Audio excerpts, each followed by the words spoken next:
પરિવારમાં શોષાતી મહિલાને તંત્ર પણ આપે છે પીડા. ન્યાય માટે જંગે ચડેલી બેલા ફિલ્મનું યુનિવર્સિટીમાં શૂટિંગ. ડાયમંડ અને ટેક્સટાઇલ શહેર તરીકે ઓળખાતા સુરતમાં હવે ફિલ્મો પણ મોટી સંખ્યામાં બની રહી છે.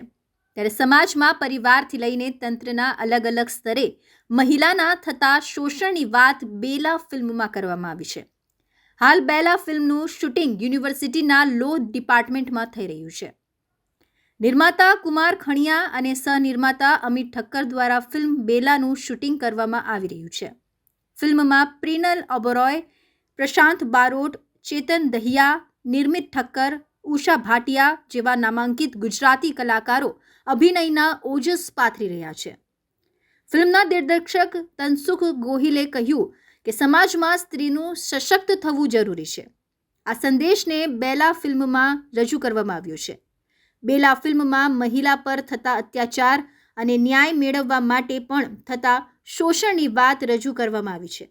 બેલાનું સૌપ્રથમ ઘરમાં શોષણ થયા બાદ તે જેનો પણ સાથ માંગ્યો તેણે પણ તેની સાથે અત્યાચાર ગુજાર્યા છે, પરંતુ ન્યાયતંત્ર તેણીને કઈ રીતે ન્યાય આપે છે તે અંગેની વાત આ ફિલ્મમાં રજૂ કરવામાં આવી છે.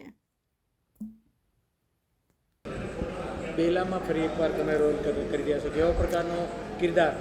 હા, નમસ્કાર સુરતના સૌ દર્શક મિત્રોને. હું પ્રશાંત બારોટ. બેલા આ ગુજરાતી ફિલ્મમાં હું એક નકારાત્મક ભૂમિકા નિભાવી રહ્યો છું.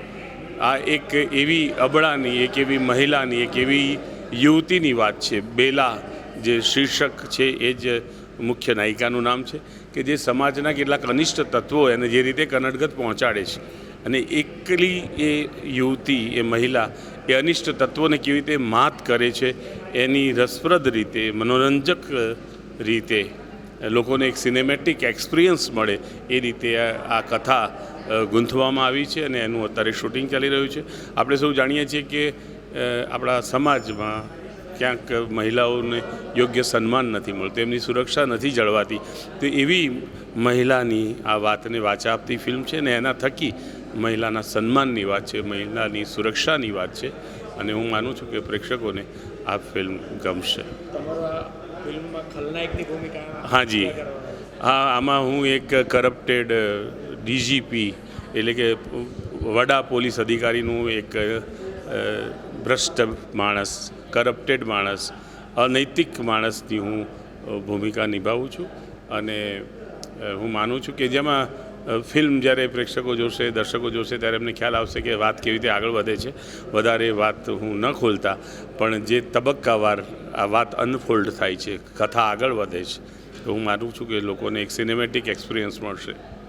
દર્શકોને મેસેજ આપજો બારોટજીને?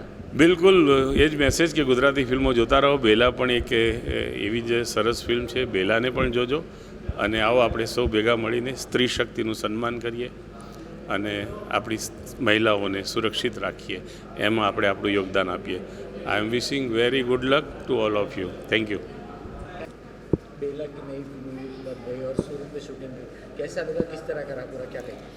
बेला फ़िल्म, जैसे मैंने कहा कि एक फ़ीमेल ओरिएंटेड सब्जेक्ट है, और मैं बहुत लकी महसूस करती हूँ कि मुझे ये सब्जेक्ट प्ले करने के लिए मिला है. बहुत कम एक्ट्रेसेस को ऐसा रोल प्ले करने मिलता है. और रही बात सूरत की, तो ये मेरी पहली शूट है सूरत में. मेरा एक दो बार विजिट होता है किसी न किसी स्टूडियो में, बट हाँ, फॉर द शूटिंग पर्पज़ ये मेरी पहली फिल्म है, और मुझे लग रहा है कि बहुत ही शूटिंग फ्रेंडली है. अमित जी ने बहुत ही एटमॉस्फेयर हमारे लिए एकदम कंफर्टेबल कर दिया है. यहाँ के लोग बहुत कोऑपरेटिव है, और यहाँ का खाना बहुत बढ़िया है. इस बेला के किरदार में खास करके रेप की जो घटनाएं हुई, किस तरह का किरदार निभाने में क्या कहेंगे? ये एक इंसिडेंट है जहाँ पर एक लड़की के साथ रेप होता है, देन किस तरीके से इसको न्याय मांगने के लिए अपनी लड़ाई लड़ती है. वैसे ही हमें भी पता है कि हर साल बहुत सारे ऐसे रेप्स होते हैं. बहुत लोग हैं जो चुप रह जाते हैं इसको लेकर, लेकिन इस फिल्म के माध्यम से ये है कि आप जाइए और अपनी बात को रखिए बाहर. आपने तो सिर्फ किरदार निभाया, लेकिन जिस तरह से रेप की घटनाएं हुई, तो इन महिलाओं पे क्या बीतती होगी? नहीं, वो तो मैं बता ही नहीं सकती हूँ एक्चुअली, बट सोच के भी मतलब डर लग जाता है कि ऐसा कभी होता भी होगा तो फिर क्या दौर से वो लोग, क्या मेंटल स्टेट से गुजरते होंगे, डिप्रेशन में जाते होंगे, फैमिली कैसे रिएक्ट करती होगी, खुद कैसे लड़ते होंगे. I think it's disgusting. आपको भी मिली है इस विक्टिम को, और किस प्रकार से इस रोल के लिए तैयारी की? हाँ, मेरी मतलब पहचान में किसी का ऐसे साथ में ऐसा हुआ था, एंड बट वो यही था कि जब वो लड़ने के लिए भी गई तो भी उसे यही चीज़ फेस करनी पड़ी।